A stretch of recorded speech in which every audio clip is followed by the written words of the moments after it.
Hello and welcome to Reverie True Crime. I'm your host, Paige.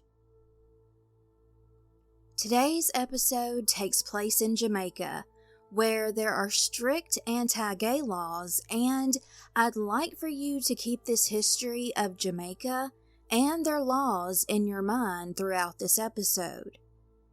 The murder victim was a 16-year-old named Dwayne Jones, and they were a cross-dresser living in Montego Bay, Jamaica. Dwayne never came out as transgender as far as I know. They were discovering who they were and living as their true selves.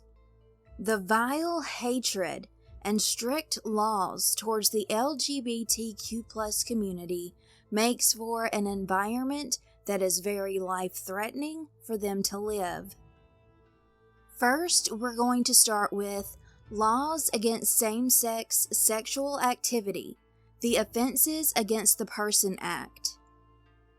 Jamaica's laws do not criminalize the status of being LGBT, but instead outlaw associated conduct, including anal sex and any sex between men.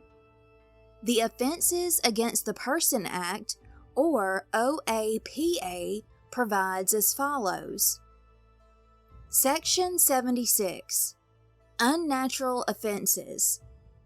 Whosoever shall be convicted of the abominable crime of buggery, which is sodomy, committed either with mankind or with any animal, shall be liable to be imprisoned, and kept to hard labor for a term not exceeding 10 years. Section 77. Attempt. Whosoever shall attempt to commit the said abominable crime, or shall be guilty of any assault with intent to commit the same, or of any incident assault upon any male person, shall be guilty of a misdemeanor, and being convicted thereof, shall be liable to be imprisoned for a term not exceeding 7 years, with or without hard labor. Section 79. Outrages on decency. Any male person who, in public or private, commits or is a party to the commission of, or procures or attempts to procure the commission by any male person of any act of gross indecency with another male person shall be guilty of a misdemeanor, and being convicted thereof shall be liable at the discretion of the court to be imprisoned for a term not exceeding 2 years, with or without hard labor. Gross indecency is not defined by the OAPA, but has been interpreted as referring to any kind of physical intimacy, including merely holding hands. According to Human Rights Watch, regardless of how often persons are convicted of buggery or gross indecency, quote, the arrests themselves send a message. The Jamaican press publishes the names of men arrested for those crimes, shaming them and putting them at risk of physical injury. The gross indecency law in Section 79 made LGBT persons, quote, vulnerable to extortion from neighbors who threatened to report them to the police as part of blackmailing schemes. Section 80. Other matters. Any constable may take into custody without a warrant any person whom he shall find lying or loitering in any highway, yard, or other place during the night, that is to say, the interval between 7 o'clock in the evening and 6 o'clock in the morning of the next succeeding day, and whom he shall have good cause to suspect of having committed or being about to commit any felony in this act mentioned, and shall take such person as soon as reasonably may be before a justice to be dealt with according to law. Police have great discretion in detaining individuals under Section 80. This and other laws are used by police to detain LGBT men who are engaged in sodomy or other sexual acts or forms of intimacy with another man, or who are abusing animals. Jamaica is an exceptionally unfriendly island country for the LGBTQ+ community. It is said the present-day link of homosexuality to colonization, which also goes hand in hand with the connection of homophobia and anti-colonialism, reinforces and strengthens homophobia in Jamaica.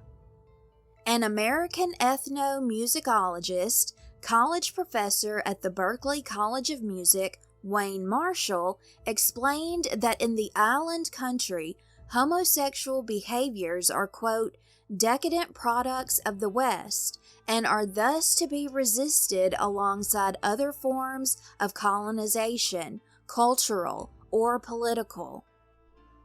Jamaica is so anti-gay that a professor of anthropology at the University of the West Indies said calling a man a homosexual is the worst insult you could ever say, and if you ever did, the man will get hostile fast. Dr. Stewart believes that homophobia does have an impact on so many facets of life.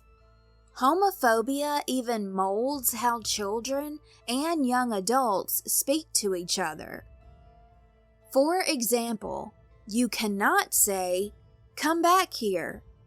You have to say, "Come forward," because "come back" insinuates you're, quote, coming in the back, referring to a sex position of gay men. To paint you a picture of how disturbing the not-so-distant past of Jamaica really is, the Jamaican Labour Party during the 2001 elections decided to make their theme song a violent one. It was a song by a dancehall reggae group, TOK, and the song was Chi Chi Man. The tune supports and encourages the killing of gay people. There are types of Jamaican music that promote killing gay men, setting them on fire, stomping on them, and other terribly violent themes. The same year, results of a poll showed the percentage of Jamaicans who were against any attempted progress to legalize homosexual relations was 96%. The National Democratic Movement, a conservative group led by Peter Townsend, is against LGBTQ people having any rights in Jamaica due to the group's religious beliefs. Jamaican civil servants were protected by the Civil Service Staff Orders of 2004. These orders do have the force of law, which would keep citizens safe from being discriminated against because of their sexual orientation. However, the Inter-American Commission on Human Rights said that Jamaica does not have a law stopping discrimination against someone because of their gender identity, sexual orientation, or how they express their gender. There is no piece of legislation in Jamaica that makes an effort to take on or even mention hate crimes. There have been many attempts at changing these laws. Once in 2005, the European Parliament passed a resolution saying they wanted Jamaica to quash its antiquated and discriminatory laws and to actively combat widespread homophobia. Jamaican Prime Minister Portia Simpson promised the government would try to get the buggery law looked at and said, quote, "No one should be discriminated against because of their sexual orientation." though the law was never assessed.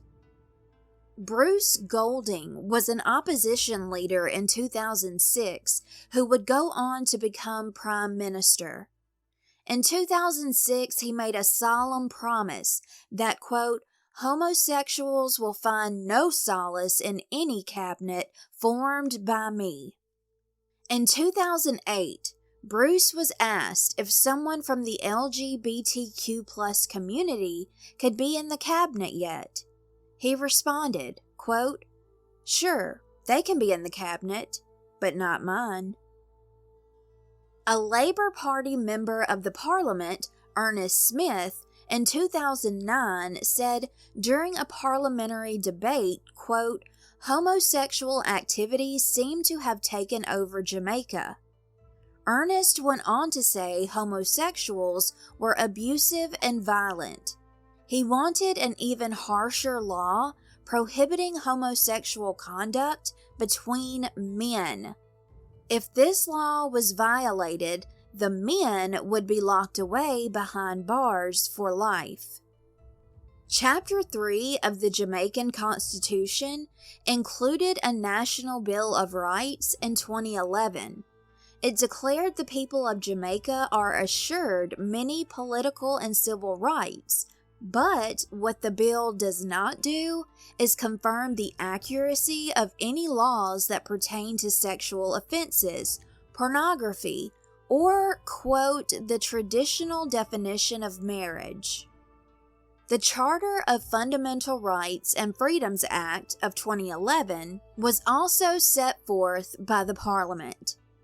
This constitutional amendment outlawed same-sex marriage and any type of union to be accepted or acknowledged at all in Jamaica. In 2012, there was another poll that showed 1/3 of Jamaica's citizens, which is a little over 900,000 people, did not think LGBTQ+ people were cared for and in safe enough hands by the government when it came to discrimination and violence. In 2016, a poll was taken, and the results concluded 86% of the ones polled did not approve of homosexuality. Though it is less than 96%, that number is way too high. After years of lawsuits filed by different citizens and activists due to harassment, death threats, and violent acts towards members of the LGBTQ+ community, in December of 2018, a parliamentary committee suggested conducting a national vote about abolishing Jamaica's anti-sodomy law. Activists were up in arms, feeling that voting to nullify the law was unnecessary, saying people should, quote, stay out of gays' bedrooms. As of now, the laws against the LGBTQ+ community still stand. It is illegal for men to participate in homosexual activities, but for women, it is legal. Same-sex marriage is illegal.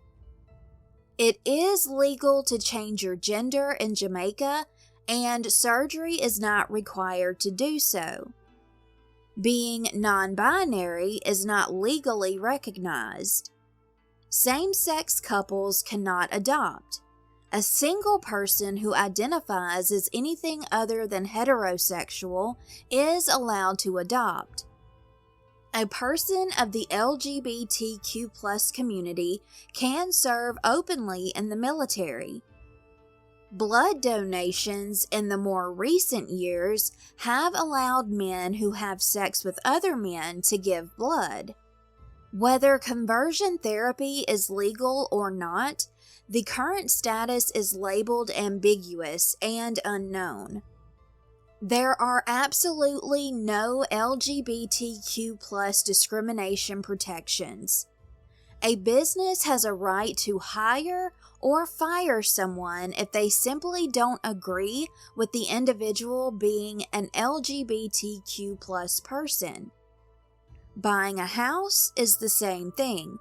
A person has the right to not sell a home to another person if they are a part of the LGBTQ plus community. When crimes are committed against a member of the LGBTQ plus community, not a lot of people speak up, especially to police. Specifically, the majority of women in Jamaica are taught to be quiet about harassment and abuse in general. And most men often don't care about the violence towards men who are not heterosexual. With all of that being said, please keep those laws in mind as we get into today's episode about Dwayne Gully Queen Jones.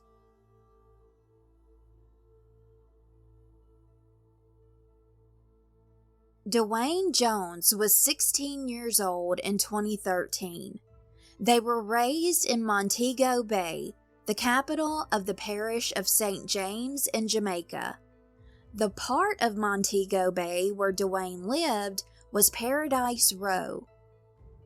At a young age, Dwayne noticed the difference between himself and other young boys. As they got older, they were quite effeminate. Due to not being like the other boys, Dwayne was outcasted and harassed persistently by fellow students for not, quote, acting like a young man should in the eyes of society. Due to all of the bullying, Dwayne exited the high school permanently, but the place he called home was no better. Dwayne's father kicked them out at the age of 14 and even emboldened and incited people in the community to chase Dwayne out, to physically ambush and ultimately shun them. All this hate from every direction only because Dwayne was being themselves and happened to show what a lot of people would think of as stereotypical girl traits. After being thrown out of their own home, Dwayne spent nights in bushes and spent their days on the beach in the beginning. For simply existing, Dwayne had a target on their back, and their life was constantly in danger. Dwayne later moved in with two transgender friends who were both 23 years old, KeKe and Khloe, who had both been casted away by many as well. They squatted in an abandoned home in the hills of Montego Bay. There, hidden in the hills, Dwayne was finally able to be free, at least when they were inside. Friends lovingly called Dwayne Gully Queen. Gully Queens is the name for people who are out and proud, finding safety and shelter in sewers so they would not have to deal with the harassment and hostility by the police and citizens alike. For so many people who are LGBTQ+, they don't have anywhere else to go besides under the streets in filth-ridden conditions. They reside as well as bathe in storm drains under city streets, living with roaches, mosquitoes, rats, among other bugs and critters. They attempt to live the best lives they can while sleeping on provisional beds made of carpets, pallets, and anything that can be used to lay their heads on.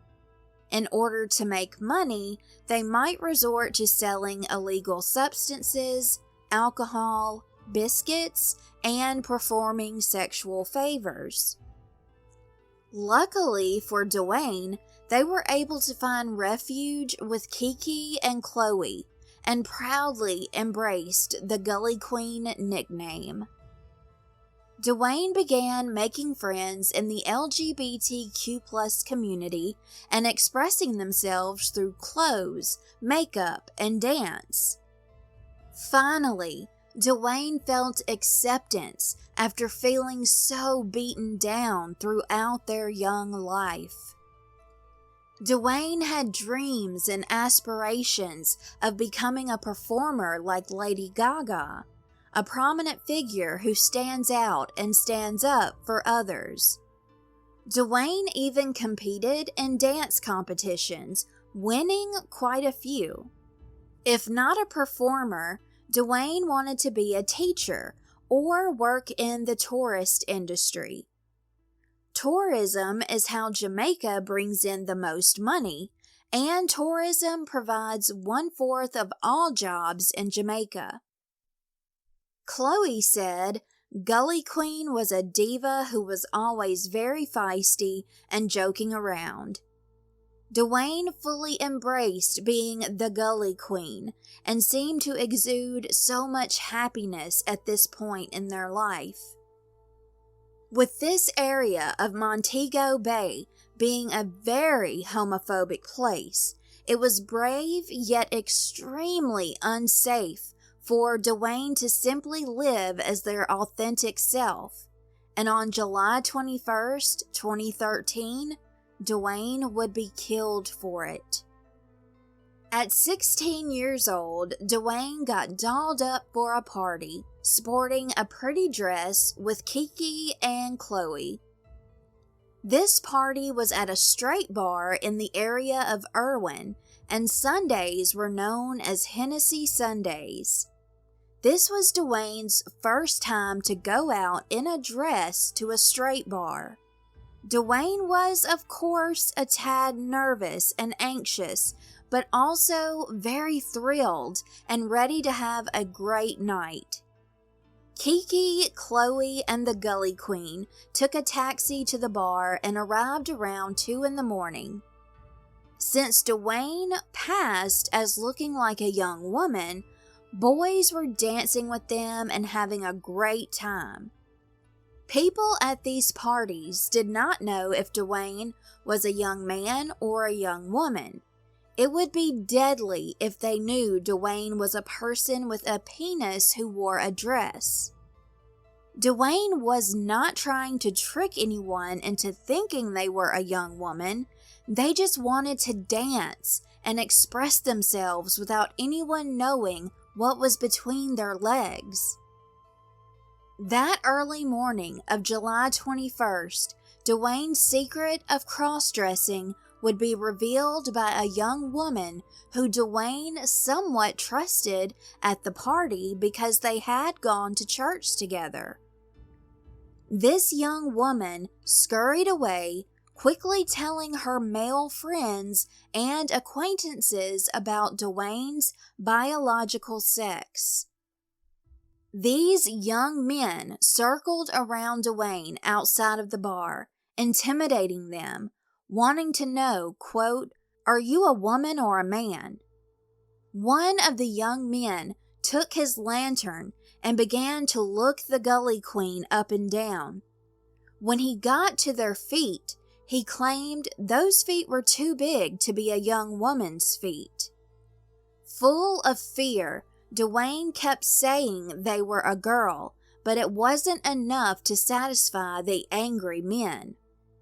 One of the men grabbed at Dwayne's private parts, and now knowing for a fact Dwayne had a penis, the man began calling Dwayne, quote, "Batty boy," among other homophobic slurs. Batty is slang for booty or anus in Jamaica. It's considered very inappropriate and offensive there. It's one of the worst things you could say to a person. As the verbal abuse continued, Khloe made an attempt to get Dwayne out of the situation so they could all just go home safely. Khloe put her arm around Dwayne while saying, quote, "Walk with me, walk with me." though the Gully Queen would not budge and stood up for themselves while in the face of imminent danger. Dwayne repeatedly told the men that they were a girl, and even if they were not, it was none of those men's business. The situation got worse from there. One of the men took hold of the strap of Dwayne's bra. Khloe and Dwayne fled as fast as they could, but this group would soon catch up. Dwayne and Khloe got separated in the midst of the attack. The men jumped on Dwayne and commenced to ultimately taking their life. The group of men's onslaught went on for about 2 hours at least. Not only fists and feet were used, some had knives and guns. Dwayne was passing out and coming back over and over again. No one ever tried to intervene. Hundreds of people were at that bar, knowing the brutality that was happening, and didn't do a damn thing to even slightly attempt to stand up for Dwayne or try to make it all stop. The Gully Queen suffered for hours until their body couldn't take it anymore, and their life had been beaten out of them. The flock of furious men also beat Khloe badly. She was almost raped. Khloe was able to run away to a church where she hid for a while before going into the woods. She did not have her cell phone. Unable to call for help, she stayed there until sunrise. When Khloe left, running towards Orange Street near the bar they had attended, she discovered Dwayne in the bushes. Khloe said, quote, "When I saw Dwayne's body, I started shaking and crying. It was horrible. It was so painful to see him like that." Around 5 that morning, the police got to the scene of the crime. Examining Dwayne's body, they saw multiple stab wounds, bullet wounds, and it appeared Dwayne had been run over by a car. Police said it was one of the absolute worst murders they'd ever laid eyes on. Dwayne's family did not claim their body when it happened, and Dwayne did not receive a funeral for a few days because the family still held on to feelings of anger towards Dwayne and the shame they felt for being related to them. Dwayne's father would not talk to any media outlets about their child. The Jamaican Forum for Lesbians, All Sexuals, and Gays, also known as J-Flag, assisted in making Dwayne's burial and memorial service possible. The executive director, Dane Lewis, stated, quote, "The fact that there were so many people at that party that they could have stood there and allowed a young person to be beaten, left to die on the side of the road, that hundreds of men and women could stand by and watch a life being taken without any need to stop it, it's very disheartening." There was another group that stood up for Dwayne, the Out and Proud Diamond Gang. Working with the Peter Tatchell Foundation, they organized a silent protest a few days after Dwayne's life was stolen to take place on August 28th in front of the Jamaican embassy. In an attempt to protect people of the LGBTQ+ community from any hate crime, they petitioned for Jamaica to provide that protection. The number of perpetrators who inflicted violence on members of the LGBTQ+ community had spiked over the last few years. People who were at the bar were talked to and questioned by police. and said they couldn't recall any of the murderous men's faces or names. Authorities spoke to many witnesses, and weeks after Dwayne's brutal killing, there were maybe 14 statements made out of the dozens and dozens of people who were questioned. The following month, police thought they were getting closer to an arrest being made. Unfortunately, they were wrong. In the years to come, there were never any suspects. The Jamaican Deputy Superintendent of Police, Steve Brown, was the spokesperson for the investigation. He stated on August 14th that authorities were not getting information from any witnesses at the time about the murder due to Dwayne's sexuality and details of the mob's motive to kill. Steve Brown went on to say that people were victim-blaming Dwayne because they chose to wear, quote, women's clothing. The media was told by Steve Brown that the investigation was still ongoing, and if anyone had information, to please come forward. Though no one ever did. As you might expect, due to Dwayne being a cross-dresser and the gossip around their sexuality, Jamaican media did not cover the monstrous killing of Dwayne very much at all. For a brief moment, it was headlining news in Jamaica, but that quickly faded out. There was little to no awareness being brought to this tragic death of a 16-year-old child by the media. And a lot of people, at least in Jamaica, seemed to not care. When Dwayne's murder was talked about in the press, they made it seem as if Dwayne did something to deserve to be killed, and essentially said Dwayne, quote, had it coming for making men think he was a young woman. Even though the Gully Queen's friends said Dwayne never did that. Also, for the record, nothing warrants what those men did to Dwayne. Of everything that I have read, nothing suggests that Dwayne was out looking to trick men or even have sex. It was all about freedom of expression and dance and having a good time.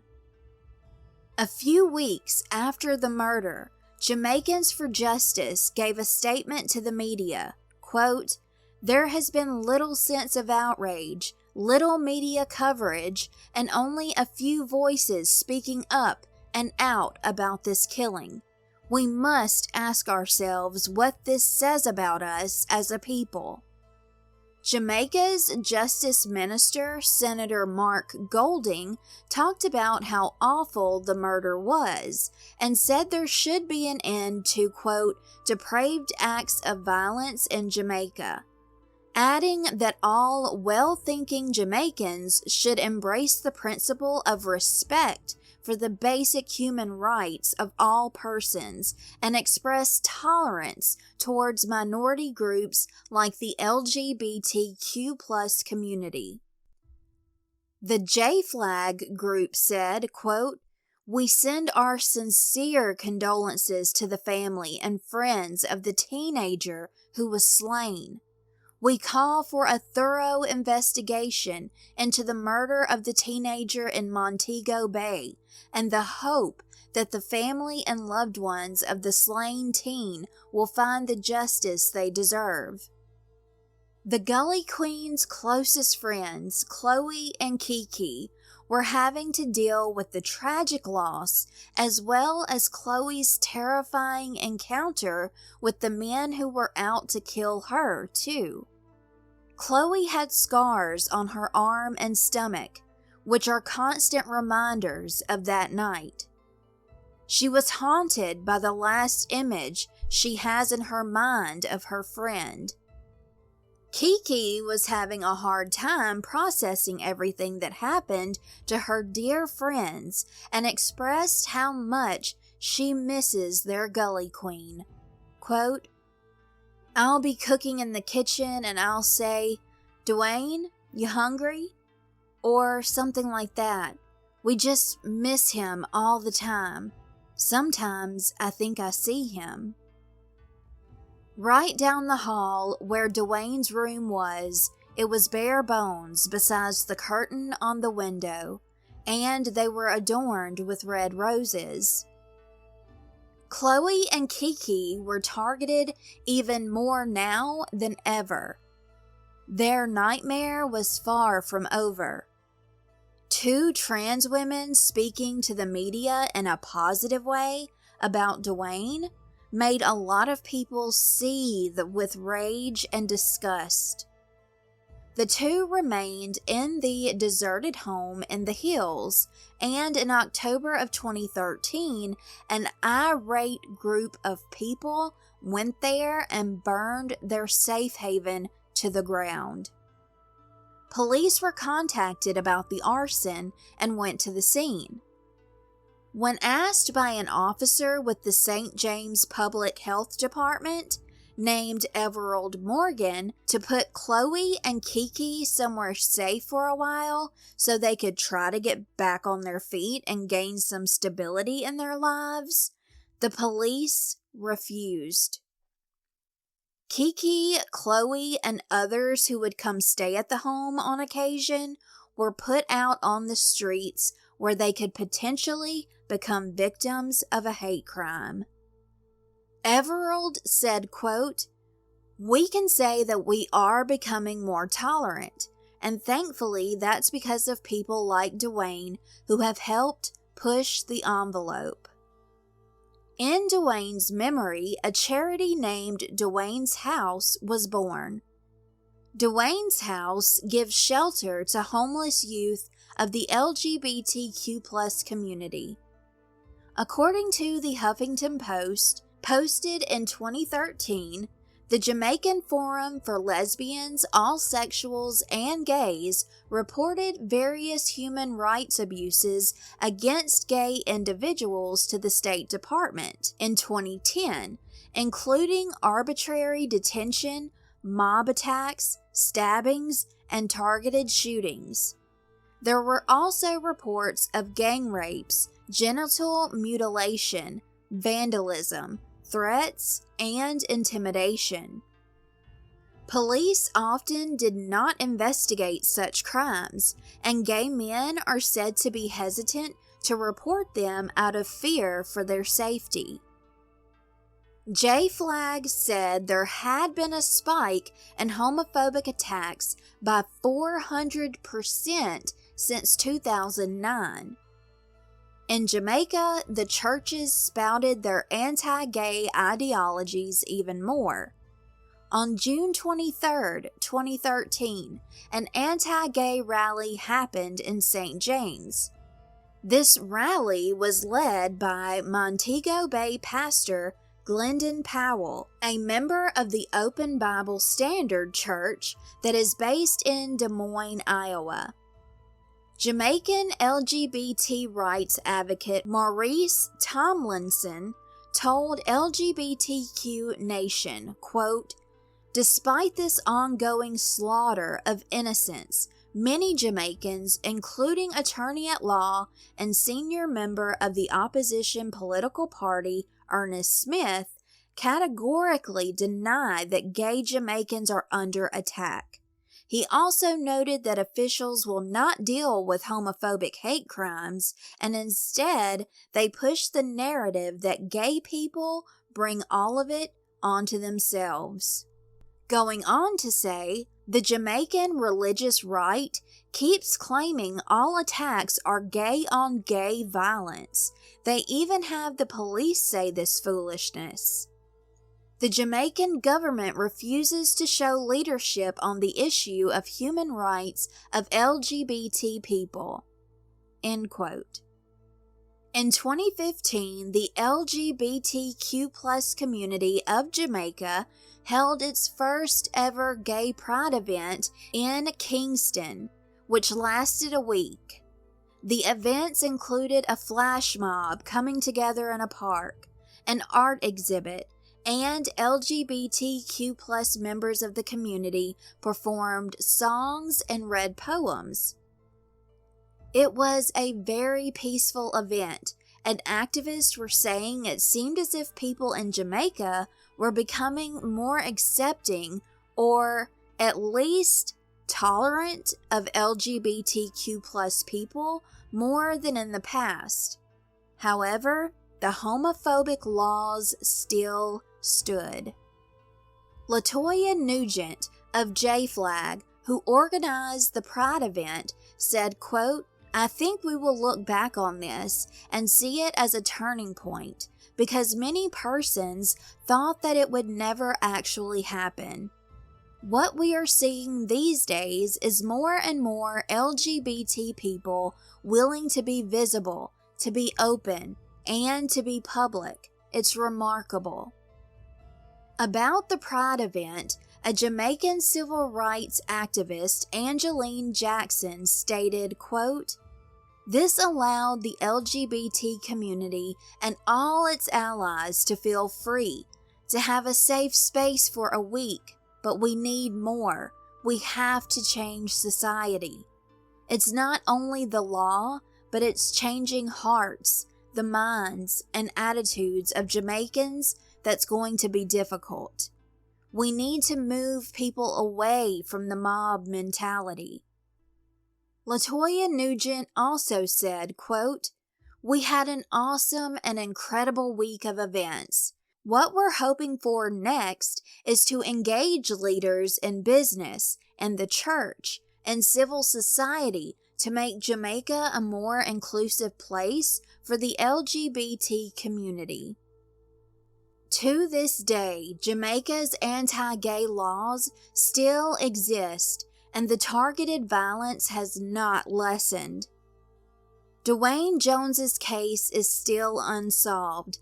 The killers still walk free, but we can hope the fact that they have to live with killing an innocent human being, a 16-year-old, has been and will be utter hell, hopefully causing many sleepless nights. That concludes this episode about Dwayne "Gully Queen" Jones. Thank you so much for listening.